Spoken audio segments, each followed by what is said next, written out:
encuentro aquí con el doctor Miguel Zapata Rojas. Él es médico cirujano y hay algo que siempre nos preguntamos: ¿cómo podemos hacer para que nuestros estudiantes logren aprendizajes? Y nada mejor que consultarlo a los especialistas como lo es el doctor Miguel Zapata. Vamos a hablar con él sobre las claves para entender el proceso del cerebro y el aprendizaje. Le damos la bienvenida. Bienvenida, doctor Zapata. Muchas gracias, mi Frida. Gracias por la invitación y gracias por interesarte e interesar a tu público en un tema tan apasionante como este. Por supuesto, y además siempre relacionamos los aprendizajes con el cerebro. Entonces, ¿cómo nosotros definimos al cerebro? A ver, el cerebro somos nosotros. ¿Qué quiere decir esto? Nosotros no tenemos un cerebro. Nuestro cerebro tiene un cuerpo, que es otra cosa. Es decir, nosotros somos el cerebro y todas las funciones que se realizan en nuestro cuerpo son gracias al cerebro o son comandadas, o organizadas o ejecutadas por el cerebro. Y en este caso, ¿cuáles son esas funciones que cumple o que tiene el cerebro? Mira, el cerebro tiene varias funciones, desde las más básicas realizadas por algunas partes del cerebro hasta las más avanzadas, ¿no? Tenemos un cerebro primitivo, que es el cerebro básico, luego tenemos un cerebro emocional, luego tenemos un neocórtex, que es un cerebro integrativo, que integra funciones superiores. Pero las funciones son varias. Las automáticas, por ejemplo, son el latido cardíaco, la respiración, la digestión. Nosotros no aprendemos a digerir, nosotros no aprendemos ni tenemos que estar al tanto de cada latido cardíaco. Son funciones automáticas que son comandadas por el cerebro.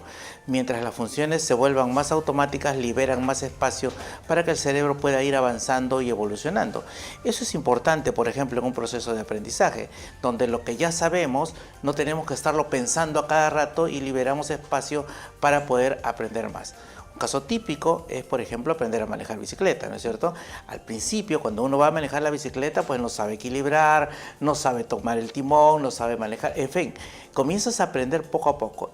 Los primeros momentos son momentos difíciles porque es un proceso de aprendizaje en el cual tienes que ir a automatizar las funciones. Pasado un tiempo, pues subes a la bicicleta, manejas y no estás pensando en cómo manejar, lo que quiere decir que has automatizado la función de manejar y eso te permite pensar en otras cosas, obviamente, ¿no es cierto? Ahora, ¿cómo es que el cerebro aprende? Porque eso es algo que nos preocupa tanto a los padres como a los docentes también. Mira, ve, ya, a ver, yo creo que hay que dejar claro, y esto quiero que sea específicamente un mensaje en este programa. No hay manera de aprender sin esfuerzo, ¿no es cierto? Una frase, bueno, es una frase un poco cómica, pero dice así, ¿no? La mejor forma de aprender es con el poto en el asiento. Es decir, el esfuerzo no tiene atajos. Y eso es bueno que los chicos lo aprendan ahora, que no hay manera de acortar procedimientos, porque vemos muchos padres de familia que van a los consultorios para que les recetemos una vitamina, un mineral, un estimulante del cerebro, porque su hijito no aprende. Y salvada todas las diferencias patológicas, por supuesto, en la cual la persona pues, podría tener dificultades reales para aprender, todo lo demás es esfuerzo. Existen, por supuesto, estrategias, existen formas, existen maneras, existen acondicionamientos, pero sin esfuerzo, mi Frida, no hay resultados. Todo esfuerzo para estudiar será premiado con el éxito. Y también la importancia, imagino, doctor, que la persona, en este caso el niño, realmente tenga la experiencia de hacerlo. Claro, lo que pasa es que hay varias formas de aprender. Mire, ve, una persona, imaginemos que naces y no tienes contacto con ningún colegio. O sea, a ti no te enseñaron qué cosa eran las letras, qué cosa eran los números, en fin, no te enseñaron nada, pero vives en una sociedad. Probablemente aprendas a hablar. ¿Quién te enseña a hablar? Nadie. Probablemente aprendas las señales de tránsito si vives en una ciudad. Probablemente aprendas incluso a contar o a poder saber cantidades o por lo menos montos, ¿no es cierto?, a poder relacionarte con otras personas. Es decir, hay un aprendizaje que es automático. ¿No es cierto? O sea, nosotros no vamos a la universidad ni al colegio para aprender cosas tan elementales como hablar con otras personas. Es tan grande y tan capaz nuestro cerebro que somos capaces de detectar incluso expresiones. Si tú a un niño de 2 meses le pones un rostro molesto, el niño llora. Y si tú le hablas molesta, el niño llora. Y si tú le hablas feliz, el niño sonríe. ¿Qué es lo que está ocurriendo? El niño no entiende el idioma, pero sí te entiende la expresión. O sea, nacemos con esa capacidad y podemos esa capacidad poder ir integrándola a mayores conocimientos. Es decir, existe un aprendizaje involuntario. Ahora, existe otro aprendizaje, por supuesto, el aprendizaje voluntario, ¿no es cierto? En el cual nosotros pues tomamos decisiones respecto a lo que queremos aprender. Evidentemente, siempre es bueno aprender lo que queremos. ¿Y eso por qué? Porque es más fácil, obviamente, ¿no es cierto? Y la repetición, y a eso iba el esfuerzo, la repetición hace que los circuitos eléctricos del cerebro pues se repitan, y cuando nosotros tenemos que enfrentarnos a la misma situación, el circuito vuelve a repetirse y por lo tanto las conductas vuelven a repetirse. ¿No es cierto? Por eso los hábitos son tan importantes, porque cuando nosotros tenemos hábitos repetimos las situaciones positivas para poder generar mayores conocimientos. Lo que quiere decir que una buena forma de aprender, independientemente de ir buscando los mejores libros para hacerlo, independientemente de ir buscando los mejores especialistas para que te lo digan, es tener un horario. ¿No es cierto? Algo tan elemental como tener un lugar donde estudiar, donde tener un horario para hacerlo, donde tener ciertas condiciones de luz, de ventilación, para que se pueda repetir la experiencia positiva, y entonces en esas condiciones yo puedo trabajar mejor y puedo aprender en general cualquier cosa. Tiene mucho que ver las rutinas. ¿Se puede desaprender algo que se aprendió mal? Esto es bueno mencionarlo. El cerebro no sabe olvidar, es decir, nosotros no podemos olvidarnos. Una cosa es que nosotros reemplacemos un conocimiento por otro, ¿ok? Nosotros podemos reemplazar los conocimientos, pero no podemos olvidar los conocimientos. Entonces, mientras imagínate, vamos a tomar esta taza, bueno, ya, ok, tomamos esta taza, y esta taza, yo aprendí que la taza es roja, ¿ok? Entonces para mí la taza es roja, siempre fue rojo. Y luego vienes tú y me dices, no, me dice, Miguel, esta taza no es roja, tú te has equivocado, esta taza es blanca.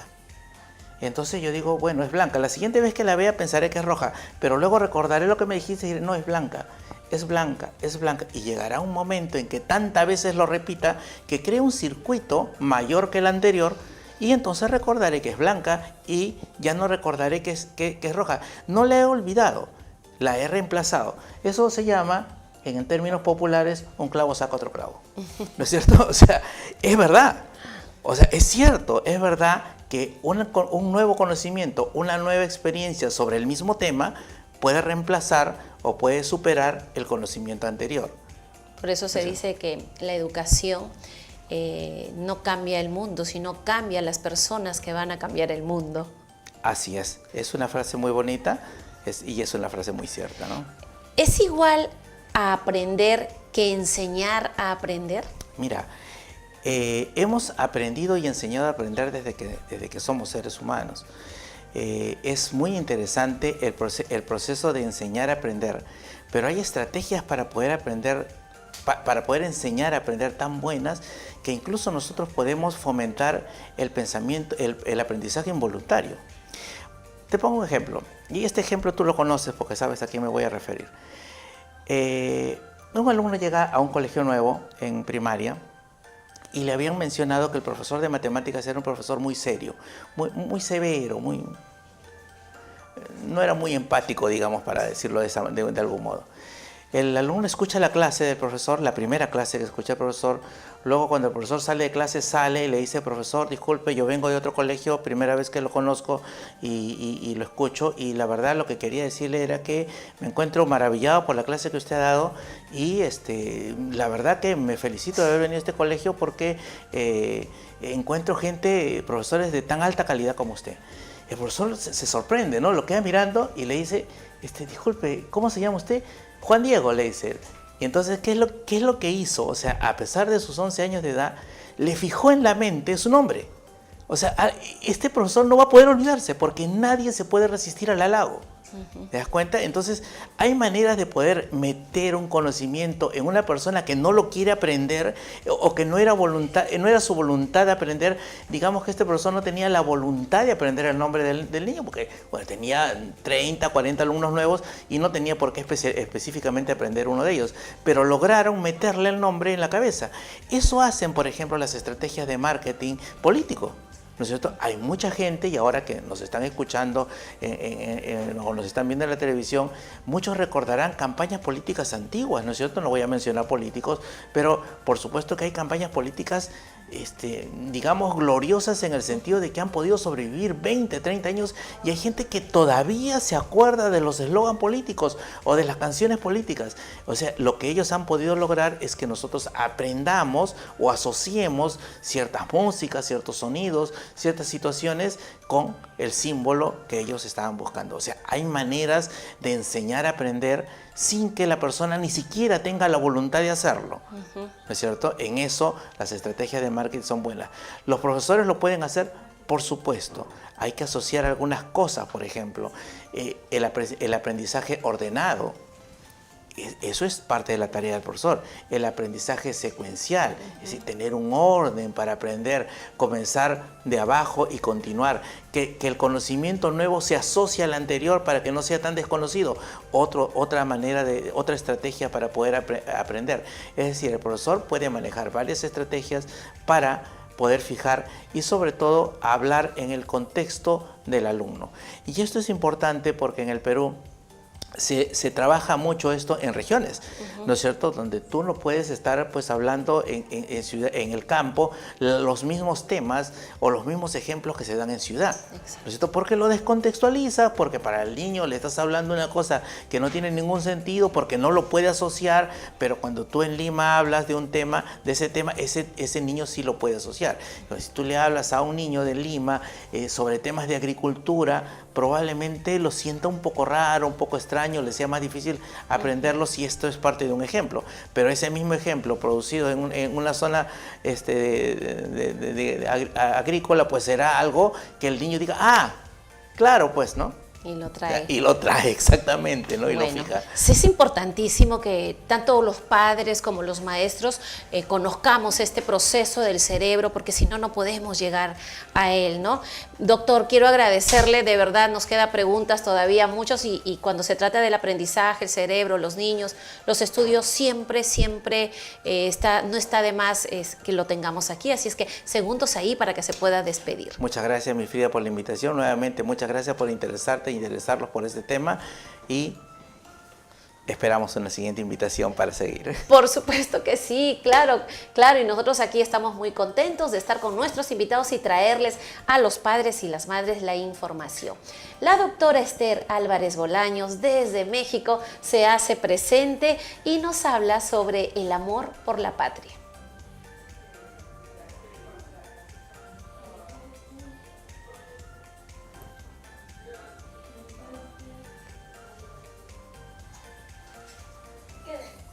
¿Sí? Ah, ya estoy congelada ahí.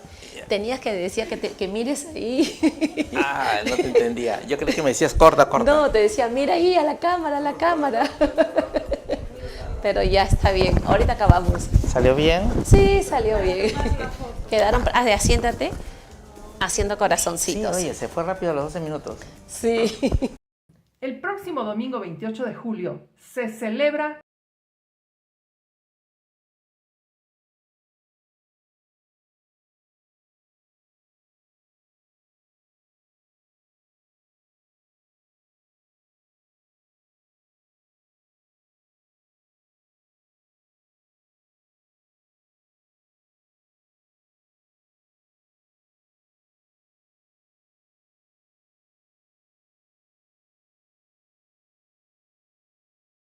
El próximo domingo 28 de julio se celebra el 203 aniversario de la independencia del Perú. Y desde México, y a través de este espacio de Miss Frida en la TV, queremos unirnos a tan importante fecha.